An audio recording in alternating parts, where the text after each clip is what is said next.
पाचन तंत्र अगर देखें तो ये हमारा जीभ है। जीभ मतलब समझ लो जब मुंह से जैसे भोजन चलेगा तो यहाँ तक पूरा गुदा से निकल नहीं जाता, हमारे मेहनत से निकल नहीं जाता, प्रत्याहार नहीं तो पाचन चलता ही रहता है।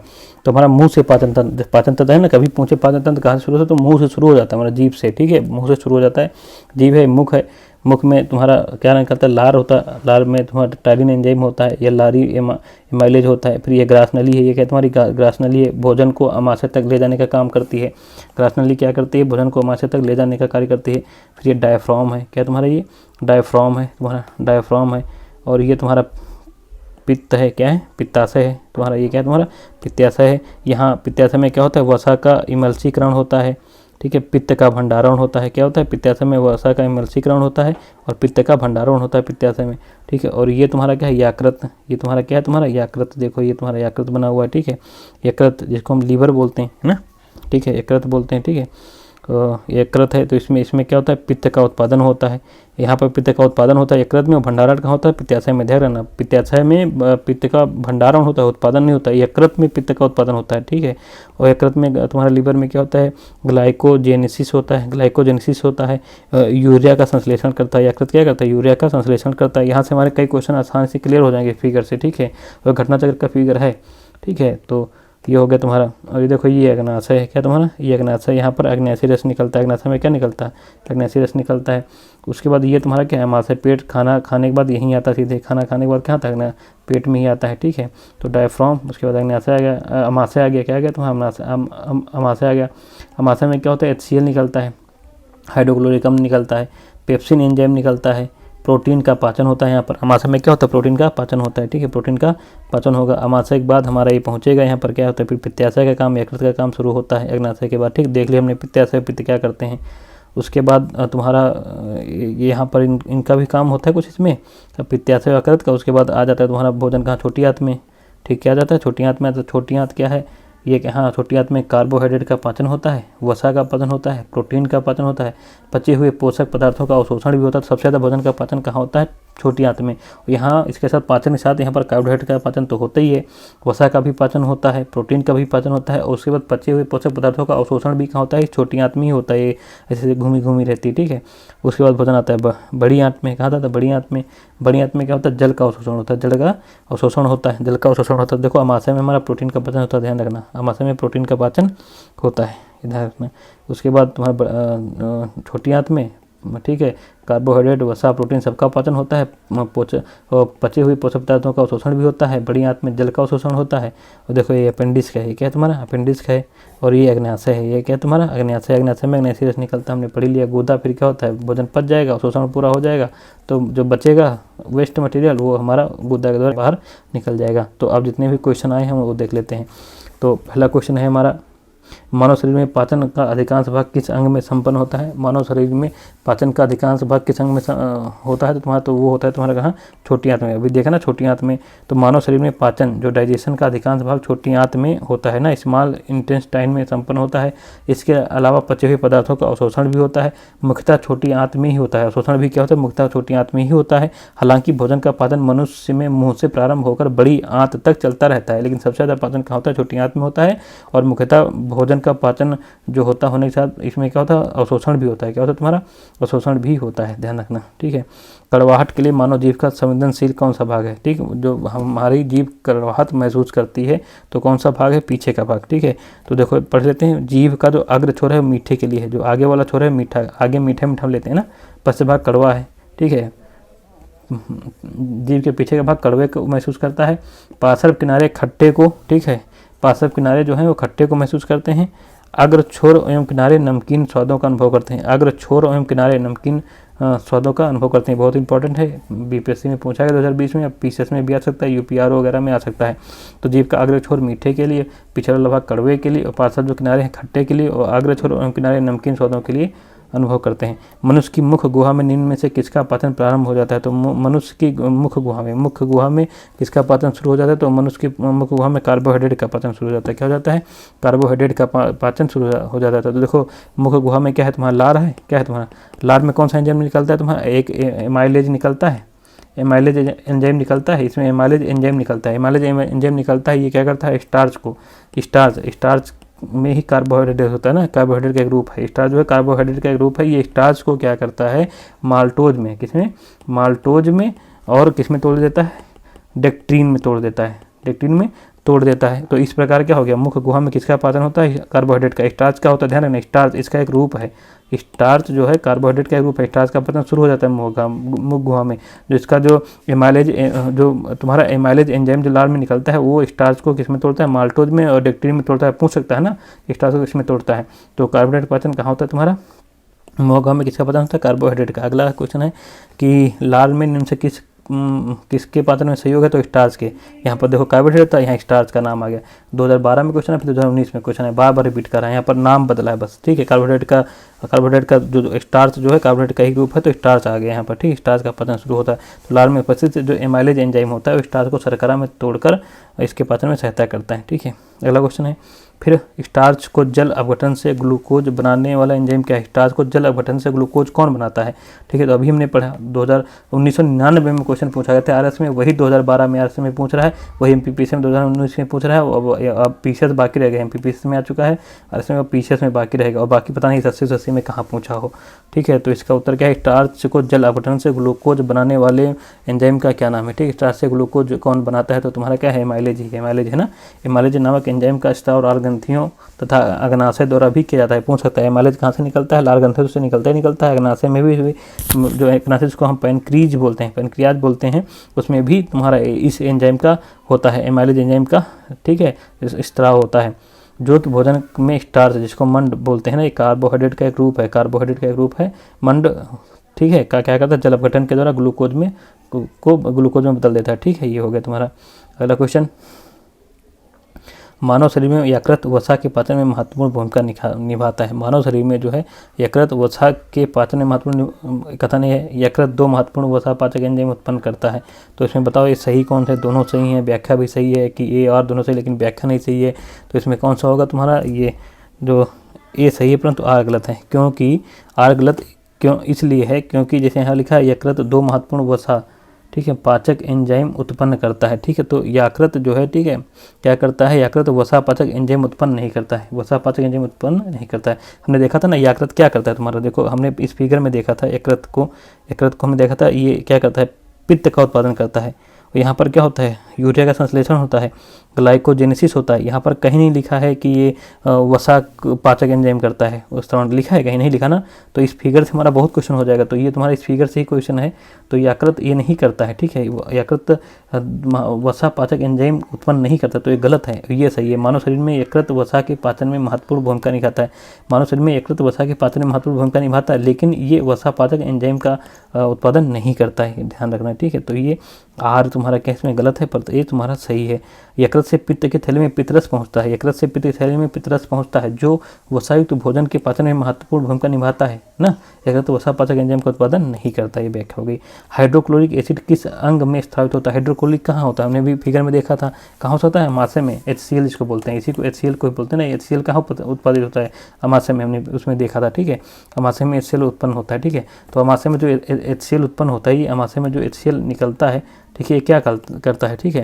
ये तो HCl क्या होता है, हाइड्रोक्लोरिक अम्ल होता है ना। इसका मुख्य कार्य क्या है, ये क्या करता है, निष्क्रिय जो एंजाइमों को सक्रिय एंजाइम में बदलने का काम करता है। जो HCl है हमारे से निकलता है, जो निष्क्रिय एंजाइम है, उनको क्या करता है, सक्रिय कर देता है। उनको क्या कर देता है, ये सक्रिय कर देता है, सक्रिय एंजाइम में बदल देता है। और जो फिर वो क्या करता है, और क्या करता है, भोजन में जो हमारे हानिकारक जीवाणु होते हैं ना, उनको एक ख़त्म करता है, जीवाणु को करता है, और भोजन के कठोर हिस्से को अपघटित कर उसे नरम बना देता है। तो HCl क्या करता है, जो भोजन का कठोर हिस्सा है उसको अपघटित कर देगा, क्या कर देगा, उसको अपघटित करके उसको नरम बना देगा। तो HCl का कभी जो अमाशय से HCl निकलता है, इसका काम क्या है, ठीक है, ये निष्क्रिय एंजाइमों को क्या, जो पाचन वाले निष्क्रिय एंजाइम है उसको क्या कर देता है, सक्रिय कर देता है। फिर क्या करता है, जो हानिकारक जीवाणु होते हैं उनको खत्म कर देता है, और जो भोजन का कठोर भाग होता है उसको नरम कर देता है, इसको, ठीक है, मुलायम बना देता है, ये करता है HCl। तो एंजाइम एक क्या है तुम्हारा, ठीक है, एंजाइम एक क्या है तुम्हारा, बायो उत्प्रेरक है। एंजाइम क्या तुम्हारा, बायो उत्प्रेरक है। एंजाइम क्या है तुम्हारा, बायो उत्प्रेरक है। एंजाइम वस्तुतः प्रोटीन होते हैं। एंजाइम में होते हैं क्या, वस्तुतः क्या होते हैं, ये प्रोटीन होते हैं। क्या होते हैं, प्रोटीन होते हैं। तो ये बायो उत्प्रेरक का काम करते हैं, ठीक है। ठीक है, जैव रासायनिक क्रियाओं को उत्प्रेरक कर उनकी गति को बढ़ाते हैं। बायो उत्प्रेरक तो ये क्या करते हैं, एंजाइम, ये तुम्हारे जो क्या करेंगे बायो उत्प्रेरक होते हैं, तो जो तुम्हारे ठीक है रासायनिक क्रियाएं हैं, जैव रासायनिक क्रियाओं को क्या उत्प्रेरित करते हैं, उनकी गति को क्या करते हैं, बढ़ा देते हैं। इसलिए एंजाइम क्या है तुम्हारे बायो उत्प्रेरक हैं। और ये एंजाइम वास्तव में क्या होते हैं, एक प्रोटीन होते हैं, ध्यान रखना।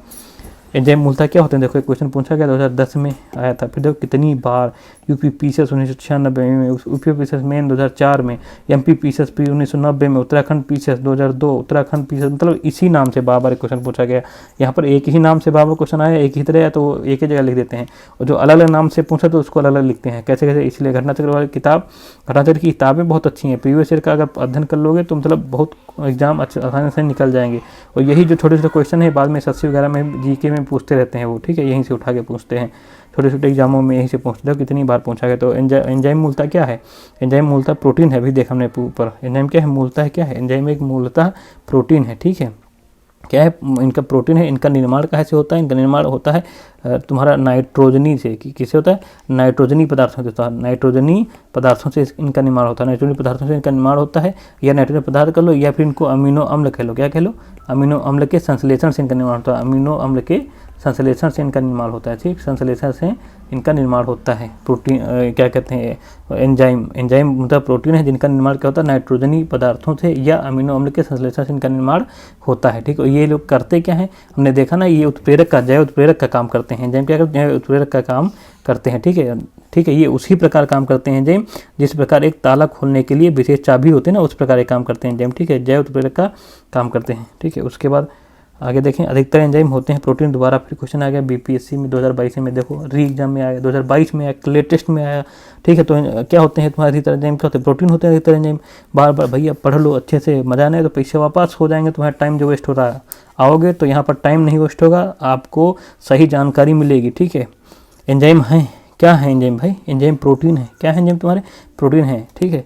उसके बाद अगला क्वेश्चन ये हो गया इस पेज का सारे क्वेश्चन। हाँ, एंजाइम क्या है तुम्हारा, प्रोटीन है। अगला पेज पे जाते हैं, तो अगले पेज में लिखा है जैविक सिस्टम में रासायनिक क्रिया की प्रक्रिया को तेज करने वाले कौन उत्तरदायी पदार्थ हैं। ये क्वेश्चन बीपीएससी 2000 में पूछा था, ठीक है। तो यही एंजाइम के बारे में, भाई रासायनिक क्रिया को कौन तेज करता है जैविक सिस्टम में, हमारे सिस्टम में, लिविंग सिस्टम में रासायनिक क्रिया को कौन तेज करता है, एंजाइम तेज करते हैं, ठीक है। क्या है, अभी पूछा एंजाइम, बार बार पढ़ रहे हैं एंजाइम, ठीक है। एंजाइमों के संदर्भ में निम्नलिखित कथनों में से कौन से सही हैं, एंजाइम के संदर्भ में कौन से कथन सही हैं। यूपीपीएससी में देखो आया 2019 में, ये वे जैव उत्प्रेरक हैं, सही है, जैव उत्प्रेरक तो हैं ही हैं, ठीक है। और ये शरीर में उसी स्थान पर अपना कार्य करते हैं जहाँ पर उत्पादित होते हैं, ये भी सही है, ये वहीं पर कार्य करते हैं जहाँ पर उत्पादित होते हैं। लेकिन हार्मोन क्या करते हैं, जहाँ पर उत्पादित होते हैं तो वो दूसरे जगह जाकर भी कार्य करते हैं। तो एंजाइम वहीं पर कार्य करेंगे जहाँ पर ये उत्पन्न होंगे, जहाँ पर पैदा होंगे। लेकिन हार्मोन्स जो होते हैं जहाँ पर उत्पादित होते हैं उसके अलावा अन्य जगहों पर भी कार्य करते हैं, ये ध्यान रखना, थोड़ा ये अंतर होता है, ठीक है। तो एंजाइम क्या है तुम्हारे, फिर से एक बार रिवीजन करते हैं, ये जैव उत्प्रेरक हैं, ठीक है। क्या है तुम्हारे, जैव उत्प्रेरक हैं जो विशिष्ट जैविक क्रियाओं को अति उच्च दर से संपन्न कराते हैं, क्या करते हैं, अति उच्च दर से उनकी क्रियाओं को संपन्न कराते हैं। और एंजाइमों के बिना, इनके बिना जो है ना, बिना जैव प्रक्रियाएं बहुत धीरा हो जाएंगी, क्या जैव प्रक्रियाएं जो हैं बहुत धीरा हो जाएंगी। सामान्यतः एंजाइम क्या करते हैं, उसी स्थान पर कार्य करते हैं, सामान्यतः एंजाइम क्या करते हैं, उसी स्थान पर कार्य करते हैं जहाँ पर ये पैदा होते हैं, जहाँ पर ये उत्पन्न होते हैं। और जबकि हमने देखा कि हार्मोन्स अपने उद्गम स्थान से अलग स्थान पर अपना कार्य संपादित करते हैं। हार्मोन्स अगर यहाँ पैदा होंगे तो अलग स्थान पर अपना कार्य करेंगे, ये थोड़ा एंजाइम्स और हार्मोन में अंतर भी होता है। अगला क्वेश्चन है, निम्नलिखित में से कौन सा एंजाइम ग्लूकोज को एथेनॉल में परिवर्तित करने को प्रेरित करता है, ठीक, ग्लूकोज को एथेनॉल में परिवर्तन करने को प्रेरित करता है, कौन सा एंजाइम पूछ रहा है, कौन सा एंजाइम पूछ रहा है, तो वो है जाइमेज। क्या है तुम्हारा, जाइमेज क्या करता है, ग्लूकोज को एथेनॉल में परिवर्तित करता है। जाइमेज क्या करता है, ग्लूकोज एथेनॉल में परिवर्तित करता है। ध्यान रखना है, ये झारखंड के पीछे 2013 में आया है, अन्य परीक्षाओं में पूछेगा इस क्वेश्चन को, ठीक है, पीसीएस परीक्षाओं में अन्य पूछेगा। निम्नलिखित में से किस एक की उत्पत्ति यकृत का कार्य नहीं है, तो किसकी एक उत्पत्ति यकृत का कार्य नहीं है, तो यूरिया का, ठीक है, यूरिया यकृत को, ठीक है। निम्नलिखित में से किस एक की उत्पत्ति यकृत का कार्य है, तो मतलब नहीं कार्य है, यकृत का क्या कार्य है, यूरिया। हमने देखा था अभी फिगर में देखा, यूरिया का संश्लेषण करता है, यकृत क्या करता है, यूरिया का संश्लेषण। देखो ये हमारे फिगर में, यकृत में जाओ, देखो ये है यकृत क्या करता है, पित्त का उत्पादन, ग्लाइकोजेनेसिस करता है, यूरिया का संश्लेषण करता है। तो वही तुम्हारा क्वेश्चन है, उस फिगर को अच्छे से देख लेना, ठीक है, वही क्वेश्चन है। मानव शरीर में प्रोटीन का पाचन कहाँ पर थे हम लोग, ये देख लिया। यकृत का कार्य है तो यूरिया का, ठीक है। यूरिया, यकृत क्या करता है, यूरिया यकृत का कार्य है, उत्पत्ति का कार्य यूरिया का, ये बी वाला सही हो जाएगा क्या तुम्हारा, यहाँ पर बी वाला सही हो जाएगा, ठीक है। जो HCl तो हाइड्रोक्लोरिक अम्ल क्या होता है तुम्हारा, तो आमाशय में होता है। फिर अगला क्वेश्चन है, ठीक है, अगर यहाँ पर तो चला गया हमारा, फिर से आ गया, आता है। तो ये क्वेश्चन हमने फिगर में देखा, तो यकृत का काम है यूरिया का संश्लेषण, तो निम्नलिखित में से किस एक की उत्पत्ति यकृत का कार्य है, यूरिया का, ठीक है, किसका है, यूरिया का। अब अगर आगे देखें क्वेश्चन, तो अगर इसका हम व्याख्या अगर देख लें, अगर ऐसी अगर व्याख्या देख लें, तो यकृत जो है मानव शरीर की सबसे बड़ी ग्रंथि है। जो ये यकृत है हमारी मानव शरीर की सबसे बड़ी ग्रंथि है। क्या है तुम्हारी सबसे बड़ी ग्रंथि मानव शरीर की, कौन है, ये यकृत ही मानव शरीर की सबसे बड़ी ग्रंथि है, यकृत। क्या है तुम्हारी, यकृत मानव शरीर की सबसे बड़ी ग्रंथि है, ध्यान रखना, यकृत मानव शरीर की क्या है, सबसे बड़ी ग्रंथि है। और यह उदर गुहा में, यह कहाँ होती है, उदर गुहा में, उदर गुहा में, ठीक है, तंतुपुट अर्थात डायफ्राम के ठीक नीचे होती है। हमने फिगर में देखा ना, जो यकृत है तुम्हारी कहाँ है, तुम्हारी यकृत जो है उदर गुहा में, ठीक है, डायफ्राम, ठीक है, डायफ्राम ये ना तुम्हारा डायफ्राम, ठीक है, डायफ्राम के ना, डायफ्राम के ठीक नीचे होती है यकृत, ठीक है, ठीक नीचे होती है, नीचे, ठीक है, आंत्रयोजनी अर्थात मीसेंट्री से संयुक्त गहरे लाल भूरे रंग का होता है, ठीक, गहरे लाल भूरे रंग का ये होता है, ठीक है। इसका भार लगभग 3 पाउंड होता है। इसका अगर हम भार देखें यकृत का, तो लगभग 3 पाउंड होता है। कितना भार हो इसका, लगभग इसका यकृत का भार लगभग 3 पाउंड होता है। यह मानव शरीर का महत्वपूर्ण पाचक अंग है, मानव शरीर का महत्वपूर्ण पाचक अंग है यकृत, और इसके द्वारा अनेक क्रियाओं का संपादन किया जाता है। जैसे इसके द्वारा कौन सी क्रियाएं होती हैं, कुछ मुख्य क्रिया देखें तो ये पित्तरस को क्या कहता है, उत्पादन करता है, भंडारण पित्ताशय में होता है, लेकिन ये पित्तरस का क्या करता है, उत्पादन करता है, ठीक, पित्तरस का उत्पादन होता है। और रक्त प्लाज्मा के कुछ प्रोटीन का भी उत्पादन करता है, जो ये क्या करता है, रक्त प्लाज्मा के, ठीक है, रक्त प्लाज्मा के कुछ प्रोटीनों का भी उत्पादन करता है, ठीक है। ग्लाइकोजेनेसिस की क्रिया करता है, ठीक है, ग्लाइकोजेनेसिस की क्रिया करता है, तो इसमें लिखा ही ग्लाइकोजेनेसिस की क्रिया करता है, ठीक है। और ग्लाइकोजेनेसिस क्रिया के द्वारा क्या करता है, ग्लूकोज को ग्लाइकोजन में परिवर्तित करता है। इस क्रिया में क्या होता है, जो ग्लूकोज है, जो हमारा ग्लूकोज है, ठीक है, वो ग्लूकोज किसमें परिवर्तित हो जाता है, तुम्हारा ग्लाइकोजन में, ठीक, इसमें ग्लाइकोजन में परिवर्तित हो जाता है। ये काम किसका है, यकृत का है। और रक्त में अमीनो अम्ल का नियमन करता है, ये रक्त में जो है, रक्त में क्या करता है, अमीनो अम्ल का नियमन भी करता है, ये रक्त में अमीनो अम्ल का भी नियमन करता है, ठीक है। और विषाक्त अमोनिया को यूरिया में परिवर्तित कर देता है। जो विषाक्त अमोनिया होती है, विषाक्त अमोनिया को ये क्या करता है, यूरिया में बदल देता है, इसलिए यूरिया का उत्पादन होता है। यकृत के बारे में हमने देख लिया पूरा, ठीक है। इससे कोई क्वेश्चन आए इसको सुन लेना दोबारा, तो हमारा ये तैयार हो जाएगा, ठीक है। तो अगला फिर क्वेश्चन देखते हैं हमारा, लिपिड्स का पाचन निम्नलिखित में से कुछ की उपस्थिति में होता है, तो वो कौन से जिसमें लिपिड का पाचन होता है, कौन किसकी उपस्थिति में लिपिड का पाचन होता है, ठीक है। लिपिड का पाचन किसकी उपस्थिति में होता है तुम्हारा, तो ये तुम्हारा लिपिड का ऑप्शन 1 और 2 सही है। क्या है, 1 और 2, पित्त अम्ल और लाइपेज। पेप्सिन ये क्या करता है, ये पेप्सिन नामक एंजाइम प्रोटीन के पाचन में सहायक होता है, लिपिड के पाचन में नहीं। ये पेप्सिन का एंजाइम है, किसका पाचन करता है, प्रोटीन का। क्या करता है, ये प्रोटीन का पाचन करता है, लिपिड का पाचन नहीं करता है, ठीक है। अधिकांश जो ये लिपिड क्या होते हैं, लिपिड भी सरल वसाओं अर्थात तुम्हारा क्या होता है, ये भी सरल वसाओं से निर्मित होते हैं। सरल वसाओं कह लीजिए या ट्राइग्लिसराइड्स कह लीजिए, ट्राइग्लिसराइड कह लीजिए के रूप में होते हैं। लिपिड क्या होते हैं, सरल वसाओं अर्थात क्या होता है, ट्राइग्लिसराइड के रूप में होते हैं। और लिपिड के पाचन में लाइपेज नामक एंजाइम महत्वपूर्ण भूमिका निभाता है। इसके पाचन में लाइपेज नामक जो एंजाइम है महत्वपूर्ण भूमिका निभाता है। यह लिपिड को जो क्या करता है, यह लाइपेज क्या करता है, लिपिड को वसीय अम्लों तथा मोनोग्लाइसराइड में बदल देता है, तोड़ देता है, ठीक है। लिपिड को क्या कर देता है, वसीय अम्लों में तोड़ देगा और मोनोग्लाइसराइड में विखंडित कर देगा, ठीक है। फिर लाइपेज एंजाइम प्राकृतिक रूप से कहाँ उत्पन्न होता है, अग्नाशय में तथा अमाशय में स्थित होता है। जो लाइपेज है तुम्हारा प्राकृतिक रूप से कहाँ होता है, अग्नाशय में और अमाशय में उत्पन्न होता है, ठीक है। पित्त में कोई पाचक एंजाइम नहीं होता है, पित्त में कोई पाचक एंजाइम नहीं होता है, समझ गए, पित्त में, ठीक है, पित्त में कोई पाचक एंजाइम नहीं होता, फिर भी यह लिपिड के पाचन एवं अवशोषण में सहायक होता है, ठीक है, ठीक है, पित्त में ना। और यह वसा का इमल्सीकरण करता है, पित्त क्या करता है, वसा का इमल्सीकरण करता है, ध्यान रखना। और जो पेप्सिन हमने बताया ये क्या करता है, प्रोटीन का पाचन करता है, लिपिड का पाचन नहीं करता है। एमाइलेज लाइपेज का स्रोत है, एमाइलेज क्या है, लाइपेज का स्रोत है। एंजाइम लाइपेज, जो लाइपेज एंजाइम है इसका स्रोत कौन सा है, तो अग्नाशय है। एंजाइम लाइपेज का स्रोत कौन है, अग्नाशय, ठीक है, अग्नाशय है, ठीक है। अगला क्वेश्चन देख लेते हैं, मानव तंत्र में निम्नलिखित में से कौन सा एक पाचक एंजाइम नहीं है, पाचक एंजाइम नहीं है तुम्हारा, तो इसमें कौन सा पाचक एंजाइम नहीं है तुम्हारा, तो ये ट्रिप्सिन तो है, टैलिन है, पेप्सिन है, गैस्ट्रिन नहीं है, गैस्ट्रिन तुम्हारा पाचक एंजाइम नहीं है, ठीक है। ये है तुम्हारा ट्रिप्सिन है, टैलिन है, पेप्सिन है और ये तुम्हारा क्या है, तुम्हारा गैस्ट्रीन पाचक एंजाइम नहीं है, ये ध्यान रखना, ठीक है। गैस्ट्रीन तुम्हारा पाचक एंजाइम नहीं है।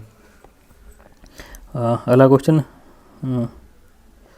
मानव शरीर में प्रोटीन का पाचन निम्नलिखित में से किस अंग में प्रारंभ हो जाता है? तो मानव शरीर में प्रोटीन का पाचन कहाँ शुरू होता है? तो अमाशय में। मानव शरीर का प्रोटीन का पाचन कहाँ? अमाशय में शुरू होता है, ठीक है। अधिकांश भाग छोटी आंत में प्रोटीन का पाचन होता है, लेकिन अमाशय में प्रोटीन का पाचन शुरू हो जाता है, हमने देखा था विचित्र में, ठीक है। और छोटी आंत में उसका भोजन का अवशोषण भी होता है, पचे भागों का अवशोषण भी होता है। फिर अगला है, निम्नलिखित में से कौन सा एंजाइम प्रोटीन को अमीनो अम्ल में विघटित कर देता है? कौन सा एंजाइम क्या करता है? प्रोटीनों को अमीनो अम्ल में तोड़ता है। तो कौन सा है? तुम्हारा पेप्सिन है। क्या तुम्हारा वो? पेप्सिन है, ठीक है। पेप्सिन क्या करता है? तुम्हारा पेप्सिन का, ठीक है, पेप्सिन तुम्हारा क्या करता है? इस प्रोटीनों को अमीनो अम्ल में तोड़ देता है। प्रोटीनों का पाचन कहाँ से शुरू होता है? हमने देखा अमाशय से शुरू होता है, और ज़्यादातर पाचन कहाँ होता है? छोटी आंत में होता है। कहाँ? छोटी आंत में होता है। तो क्या करता है? प्रोटीनों का पाचन अमाशय से प्रारंभ होता है। अमाशय में पेप्सिन नामक एंजाइम प्रोटीन को छोटे छोटे क्या करता है? पॉलीपेप्टाइड में तोड़ देता है और उनके घटक अमीनो अम्ल में विघटित कर देता है, ठीक है। ये क्या करता है? अमाशय में क्या करता है? पेप्सिन एंजाइम क्या करता है? अमाशय में प्रोटीनों को छोटे छोटे पॉलीपेप्टाइडों में तोड़ देता है और उनके घटक को अमीनो अम्ल में विघटित कर देता है। ये काम करता है, ठीक है। अमाशय से पाचन शुरू हो जाता है।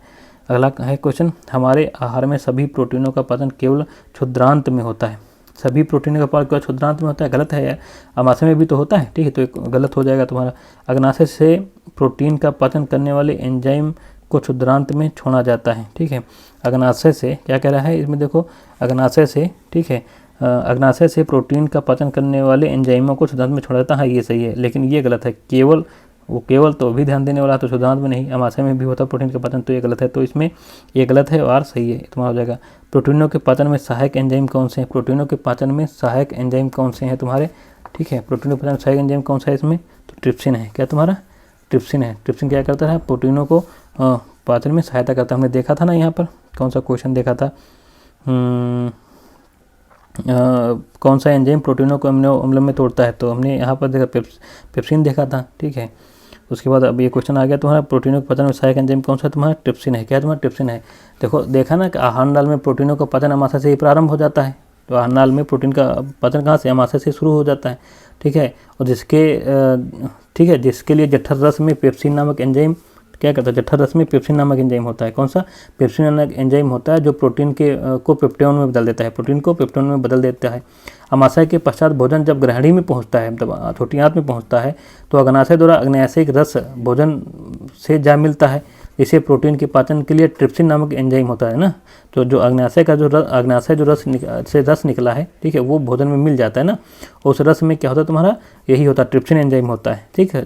और जो ट्रिप्सिन एंजाइम क्या करता है? छोटी आंत में इस प्रोटीन का पाचन करता है। जो प्रोटीन है ना, ट्रिप्सिन एंजाइम क्या करता है? छोटी आंत में प्रोटीन को पॉलीपेप्टाइड में परिवर्तित कर देता है। तो ध्यान रखना, पेप्सिन भी प्रोटीन का पाचन करता है अमाशय में ही, ठीक है। पेप्सिन भी करता है अमाशय में प्रोटीन।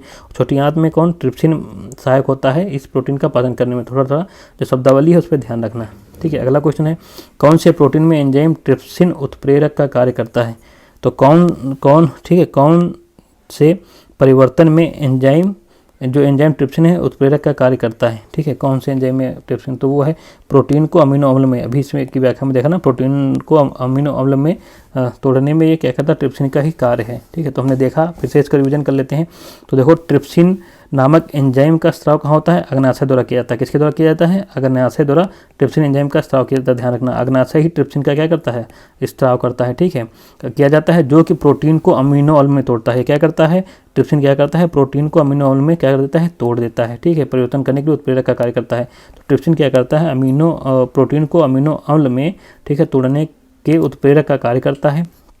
और ये भी ध्यान रखना है कि अग्नाशय एक मिश्रित ग्रंथि है। अग्नाशय क्या है तुम्हारे? एक मिश्रित ग्रंथि है। तो ये भी ध्यान रखने वाली बात है कि अग्नाशय एक हमारा मिश्रित ग्रंथि है। तो मिश्रित ग्रंथि क्यों है? क्योंकि ये पाचक, ठीक है, पाचक रस और हार्मोन्स दोनों का स्त्रावण करता है। जो अग्नाशय क्या करता है? जो हमारा पाचक रस और हार्मोन्स का दोनों का स्त्रावण करता है, इसलिए तुम्हारा क्या है? तुम्हारा मिश्रित ग्रंथि है, ठीक है, और जिसको मिक्स्ड ग्लैंड बोलते हैं अंग्रेजी में, ठीक है। और पाचक जो रस होते हैं, जो पाचक रस होते हैं, वो क्षारीय होते हैं। कैसे होते हैं? वो क्षारीय होते हैं, जिन्हें अग्नाशयिक रस भी कहते हैं। तो समझ गए, ट्रिप्सिन स्त्राव कहाँ होता है? इसका अग्नाशय में होता है, ठीक है। और इस उत्प्रेरक का काम क्या करता है, प्रोटीन को अमीनो अम्ल को तोड़ने के उत्प्रेरक का काम करता है। अगला, मानव शरीर में पुच्छ कौन सी संरचना से संलग्न होता है। मानव शरीर में जो पुच्छ है, जो IAS 2007 में क्वेश्चन आया है, कभी आगे भी पूछ सकता है, तो ये बृहदांत्र में क्या है, बृहदांत्र में, ठीक है।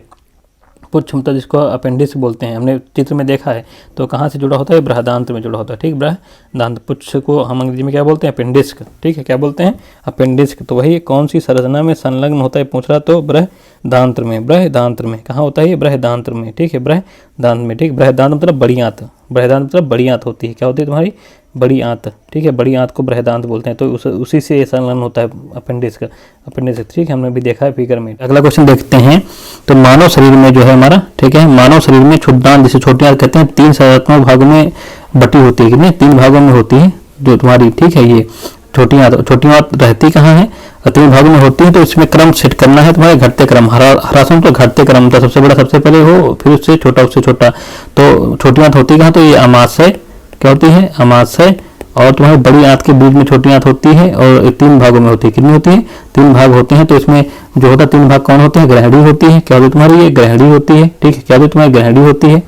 और फिर क्या होता है, मध्यांतर होता है, और शेषांतर होता है। तो ग्रहणी की जो हमारी लंबाई है, ये ग्रहणी की लंबाई है ग्रहणी की लंबाई जो है 25 सेंटीमीटर, कितनी है, 25 सेमी होती है। और ये तुम्हारा जो है, ये तुम्हारा होता है 2.5 मीटर, 2.5 मीटर, और ये तुम्हारा होता है 3.5 मीटर। तो देखो घटते क्रम में हो गया, ये क्या होगा, डिक्रीजिंग में सबसे बड़ा शेषांतर होता है, फिर मध्यांतर होता है, फिर ग्रहणी 25 सेमी होती है, और मध्यांतर 2.5 मीटर होता है, और 3.5 मीटर शेषांतर होता है। तो यही तुम्हारा इनका क्रम हो गया, ध्यान रखना। तो क्वेश्चन में पूछ सकता है, छोटी आंत कितने भागों में होती है, 3 भागों, शेषांतर, मध्यांतर और ग्रहणी, ठीक है। तो ग्रहणी 25 सेंटीमीटर, मध्यांतर जो तुम्हारा होता है 2.5 सेंटीमीटर, और शेषांतर 3.5 मीटर। तो सबसे बड़ा शेषांतर, फिर मध्यांतर, फिर ग्रहणी, ये 3 भागों में होती है, ठीक है। तो अगला है, नीचे दिए गए कथनों में मानव शरीर सेल्यूलोज के पाचन में असक्षम है, मानव शरीर सेल्यूलोज के पाचन में असक्षम है बता रहा है, ठीक है। फिर मानव शरीर में स्टार्च अपघटक एंजाइम डायस्टेज विद्यमान रहता है, ठीक है। तो इसमें है मानव शरीर में, ये IAS की परीक्षा UPPS 2003 में आया 2017 में। तो इसमें है तुम्हारा ये वाला, इसमें व्याख्या ठीक नहीं है, व्याख्या ठीक नहीं है, बाकी सब ठीक है। तुम्हारा मानव शरीर सेल्यूलोज का पाचन में असक्षम है, मानव शरीर सेल्यूलोज का पाचन नहीं कर पाता है। तो मानव शरीर में स्टार्च अपघटक एंजाइम डायस्टेज विद्यमान रहता है, डायस्टेज विद्यमान रहता है, ये सही है। लेकिन इस डायस्टेज के कारण असक्षम नहीं है इसके, ठीक है, समझ है, ठीक है। डायस्टेज के कारण थोड़ा कि डायस्टेज है तभी पाचन नहीं कर पाता, ये हाँ ये सही है, ठीक है, ये बस पाचन नहीं कर पाता है, ठीक है। सेलुलोज के पाचन वाले एंजाइम नहीं पाए जाते हैं भाई। सेलुलोज का अगर मानव में पाचन नहीं होता तो उसमें एंजाइम नहीं है ना, ऐसा कोई एंजाइम नहीं है जो सेलुलोज का पाचन कर सकता है। अगर कोई एंजाइम होता तो उसका पाचन हो जाता। तो मानव शरीर में कोई ऐसा एंजाइम नहीं पाया जाता तो सेलुलोज का पाचन करे, इसलिए मानव का शरीर सेलुलोज के पाचन में असक्षम है। और हाँ, मानव शरीर में स्टार्च जो है अपघटक एंजाइम है डायस्टेज विद्यमान रहता है। तो ये डायस्टेज का होने से ये थोड़ा ना मानव का शरीर इसका अक्षम हो जाता है। तो इसलिए ये मतलब व्याख्या नहीं सही करा, दोनों कथन तो सही है लेकिन व्याख्या सही नहीं, इसलिए इसको तो हो जाएगा ये वाला, ठीक है, बी वाला हो जाएगा। फिर अगला है एंजाइम उसके कारण से सही जोड़ों का चयन करना था, ठीक है। तो अम्लीय सूत्र कड़की चिन्ह गलत है, अम्लीय फास्फेट तो ये गलत है, सूत्र कड़की चिन्ह जो आरसीकारक हो तो ये गलत है, ठीक है। हमने ये है ई कोलाई प्रतिबंधित एंडोन्यूक्लियस सेकंड, ई कोलाई प्रतिबंधित एंडोन्यूक्लियस सेकंड क्या करता है, डीएनए को विशिष्ट स्थलों पर काटने का काम करता है, ठीक है। एंडोन्यूक्लियस सेकंड क्या करता है, डीएनए को विशिष्ट स्थान पर काटने का काम करता है।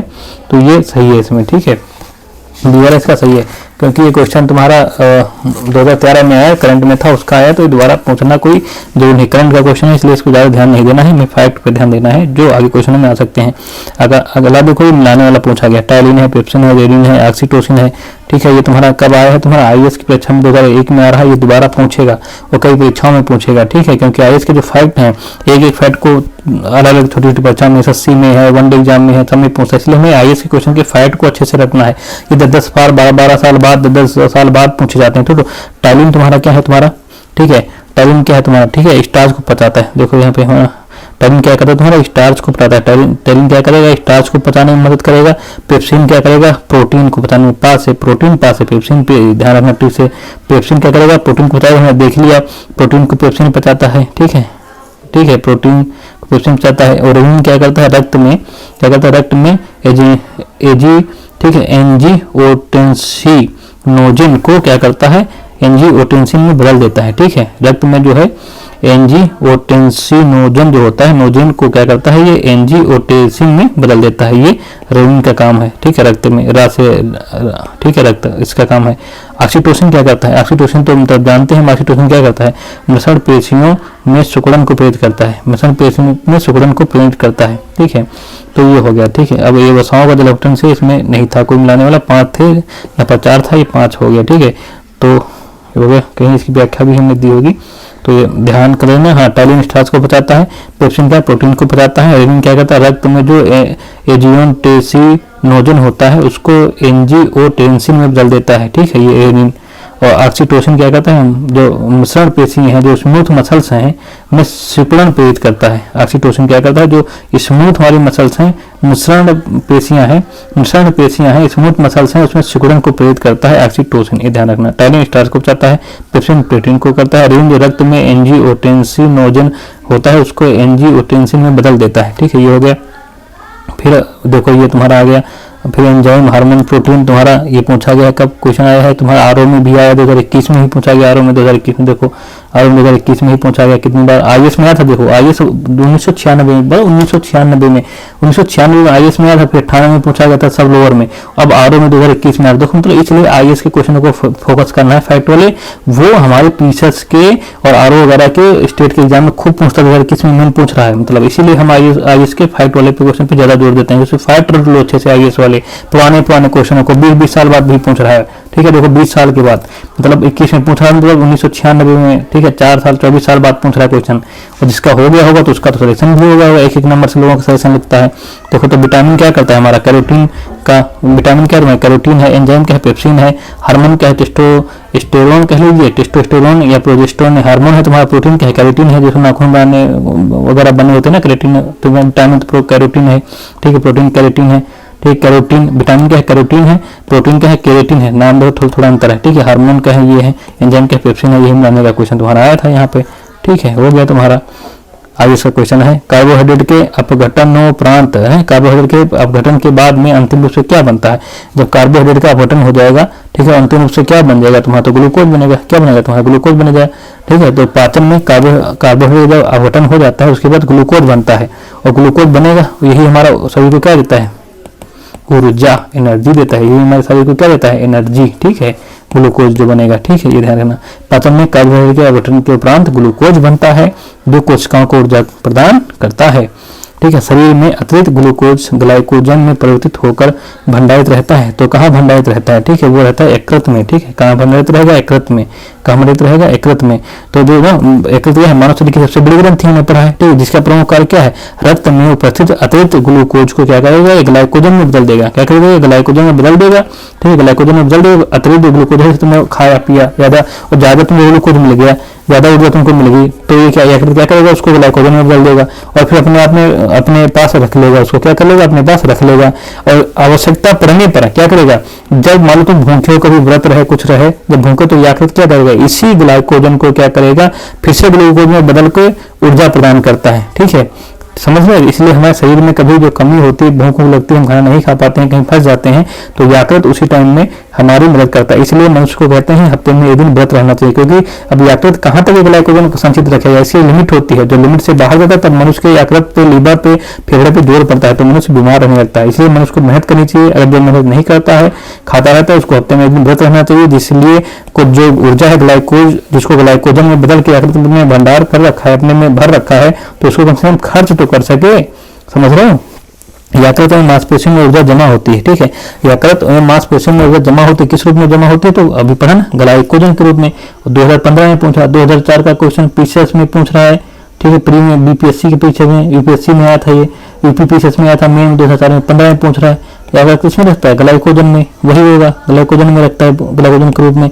इसलिए प्रीवियस क्वेश्चन देखो, इसे समझोगे, भले हम अच्छे से ना पढ़ा, मतलब यहाँ पर डिलीवर ना कर रहे हो कंटेंट से, लेकिन आपको जो बता रहे हैं, हम जो यहाँ पर अनुसरण करते हैं ना, जो देख रहे हैं क्वेश्चन कैसे रिपीट करते, तो प्री की हम महत्व यहाँ से देखेंगे।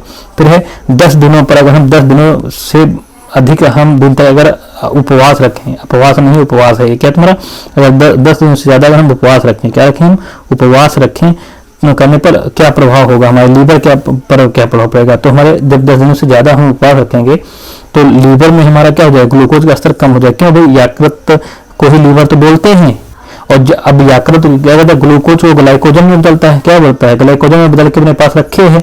और जब तुम व्रत रहते हो, तुम खाते हो तो वो क्या करता है, ग्लाइकोजन को फिर से ग्लूकोज में बदल देगा, क्या कर देगा, ग्लूकोज में बदल के आपको ऊर्जा देगा, क्या देगा, आपको ऊर्जा देगा। और जब भैया महोदय जी आप 10 दिनों से व्रत हो तो कुछ खा रहे नहीं हो, आपको ऊर्जा मिल नहीं रही, ग्लूकोज मिल नहीं रहा, तो यकृत कहाँ तक बदलेगा, तो इस पर लोड नहीं पड़ेगा, ठीक है। इससे लीवर में ग्लूकोज का स्तर क्या है, कम हो जाएगा, ध्यान रखना। पित्ताशय में उपस्थित पत्थर निम्नलिखित में से किसके पाचन को प्रभावित करता है। देखो 2021 में क्वेश्चन आया था, 2 क्वेश्चन पूछा गया था ना, ये वाला यकृत वाला। अगला क्वेश्चन है, पित्ताशय में उपस्थित पत्थर निम्नलिखित में से किसके पाचन को प्रभावित करता है। तो अगर तुम्हारा पित्ताशय में पथरी हो गई है, क्या हो गई तुम्हारी, पित्ताशय में अगर तुम्हारी पथरी हो गई है, ठीक है, तो किसको प्रभावित करेगा, तुम्हारे वसा के पाचन को। किसको प्रभावित करेगा, वसा के पाचन नहीं ठीक से हो पाएगा। देखो लिखा है पित्ताशय जो यकृत से उत्पन्न पित्त रस का क्या करता है, भंडारण करता है। जो पित्ताशय से यकृत रस उत्पन्न होता है वो पित्ताशय में भंडारित होता है, और फिर पित्ताशय के अंदर पित्त अवयवों को संघनन से बना हुआ रवाकृत जमा हुई पित्त की पथरी बन जाता है। जो पित्ताशय के अंदर पित्त अवयव के संघनन से बना हुआ रवाकृत जमा हुई क्या होता है, पित्त की पथरी, क्या पित्त की पथरी बन जाता है। और पित्त की पथरी वसा युक्त भोजन के पाचन में समस्या उत्पन्न कर सकती है, तो ये ध्यान रखना, ठीक है। पूछा गया है, दोबारा भी आ सकता है। मानव शरीर की सबसे बड़ी ग्रंथि कौन सी है, यकृत है, क्या है तुम्हारी, मानव शरीर की सबसे बड़ी ग्रंथि कौन है, यकृत है। तो ध्यान रखना, मानव की सबसे बड़ी ग्रंथि कौन है तुम्हारी, सबसे बड़ी ग्लैंड जो यह है वो यकृत है। अगर पूछे आपसे पूछते सबसे बड़ी ग्रंथि बताओ, क्या बताओ, सबसे बड़ी पूछा ग्रंथि, लेकिन कौन सी पूछा तुम्हारी, अंतःस्त्रवी पूछा। क्या पूछा तुम्हारा, अंतःस्त्रवी ग्रंथि बताओ, क्या बताओ, अंतःस्त्रवी ग्रंथि बताओ। अंतःस्त्रवी सबसे बड़ी ग्रंथि पूछा है उसने, लेकिन कौन सी ग्रंथि पूछा है, अंतःस्त्रवी ग्रंथि पूछा है। तब कौन सी होगी अंतःस्त्रवी ग्रंथि, क्या कौन सी होगी तुम्हारे, जिसको अंतःस्त्रवी ग्रंथि क्या बोलते हैं, इंडोक्राइन ग्लैंड। तो वो क्या होती है तुम्हारी, ठीक है, आउट ग्रंथि, क्या होती है तुम्हारी, आउट ग्रंथि। आउट को अंग्रेजी में क्या बोलते हैं, थायराइड ग्रंथि होती है, ठीक है। तो सबसे बड़ी अंतःस्त्रवी ग्रंथि कौन है तुम्हारी, आउट ग्रंथि, सर थायराइड ग्रंथि है, ठीक है। और वैसे तुम्हारी सबसे बड़ी ग्रंथि क्या है तुम्हारी, पूछे तो अग्नाशय होगा। अगर पूछे अंतःस्त्रवी सबसे बड़ी ग्रंथि तो क्या हो जाएगी तुम्हारी, आउट ग्रंथि, जिसको हम थायराइड ग्रंथि जो लिखा है। मानव शरीर की सबसे बड़ी ग्रंथि क्या है तुम्हारी, यकृत है, लीवर है। जबकि शरीर की सबसे बड़ी अंतःस्त्रवी ग्रंथि इंडोक्राइन ग्लैंड है, अर्थात आउट ग्रंथि, जिसको हम थायराइड ग्रंथि, इंडोक्राइन अंतःस्त्रवी ग्रंथि को इंडोक्राइन ग्लैंड बोलते हैं। तो आउट ग्रंथि अर्थात थायराइड ग्रंथि है। यकृत लगभग 15 से 22 सेमी लंबा एवं चौड़ा तथा भार जिसको होता है 1.5 किलो के आसपास इसका भार होता है, 1.5 किलो भार होता है। यह एक प्रमुख पाचक ग्रंथि है जो कार्बोहाइड्रेट उपापचय, वसा उपापचय और पित्त का स्तरण इत्यादि का कार्य करती है, ध्यान रखना।